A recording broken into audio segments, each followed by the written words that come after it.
So sometimes if there's a general case and a specific case, sometimes I suggest that you just memorize the general case so you don't have to memorize multiple things. So I'm going to throw something else out there before I do this problem.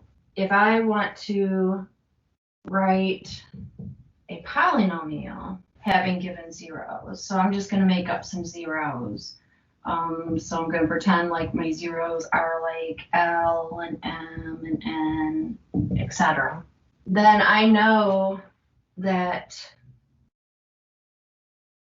I can put any number here. The constant out front isn't going to affect whether those are zeros or not. And then I'm going to have x minus and x minus and x minus. However many zeros I have, I'm going to have that many x minuses. And my zeros go in those spots. So if I have more zeros, then I'll have more of those x minus factors. Okay.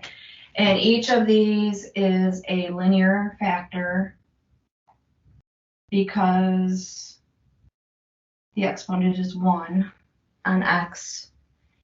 And so this is considered a product. Product means we multiply. This is considered a product of linear factors that has the correct zeros.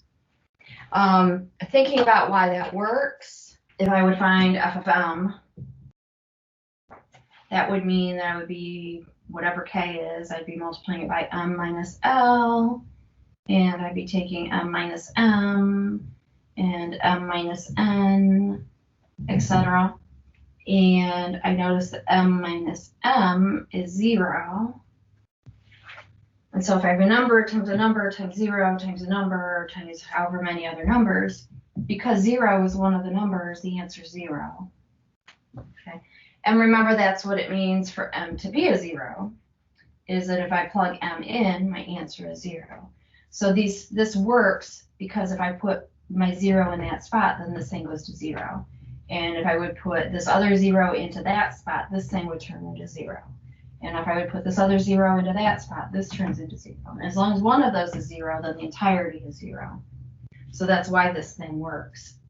So if I go back up to the original problem, quadratic means that I could put whatever constant, whatever coefficient I want in that first spot. And I know because it's quadratic, I'm going to have 2 x minuses. Okay, the number of x minuses is going to be the degree if you allow repetition. And so then I know that those numbers go into those 2 spots. And so a lot of times we'll just put a 1 in that spot. In this case, I have f of x equals x plus 3 times x plus 4. So if I do a spot check, and I look at, for example, f of negative 3, that means I'm taking negative 3 plus 3 times negative 3 plus 4. And because this is 0, the whole thing is 0. And so my function does work for negative 3. That's what it was supposed to do. That's what it meant for negative 3 to be a 0, was when I plug it in, the answer is 0. And similarly, you can see that if I took f of negative 4, I would get 0.